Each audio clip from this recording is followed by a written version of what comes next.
maalin maalmaha ka mid ah ayaa nin waxa uu yimi Xasan al-Basri Ilaahay ha u naxariiste waxa uu yiri sheekhow waxaan ka cabanayaa mushkilad ah in xiriirka naga dhaxeeya dhammaan dadka igu hareeraysan ee waalid leh caruur xaasas deris qaraabo iyo bulshada kaleba waa u xun yahay sheekhu su'aal buu weydiiyay waxa uu yiri waa sida xiriirka idinka dhaxeeya adiga iyo rabbiga waxa uu yiri haddii aan runta ka hadlo ma ahan mid fiican waxa uu yiri haddii halka xiriir aad hagaajisid dhammaan xiriirada kale oo dhan waa ay wanaagsanaanayaan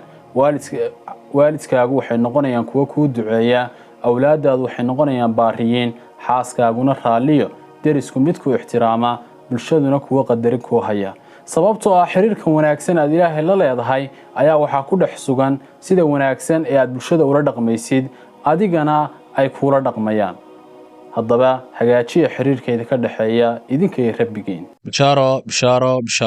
loogu bishaareynaya dhammaan bulshooyinka Soomaaliyeed ee daafaha caalamka joogta in markaska Al-Hidaaya Islamic Center uu diiwaan gelin doono arday cusub markaskan ayaa waxa uu bixiyaa duruus ay ka mid tahay aasaaska diinta Islaamka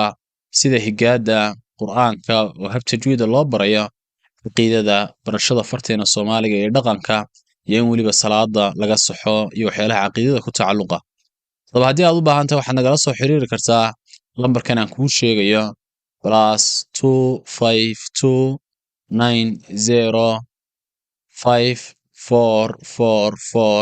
+2529054445550 aad baa u mahadsantahay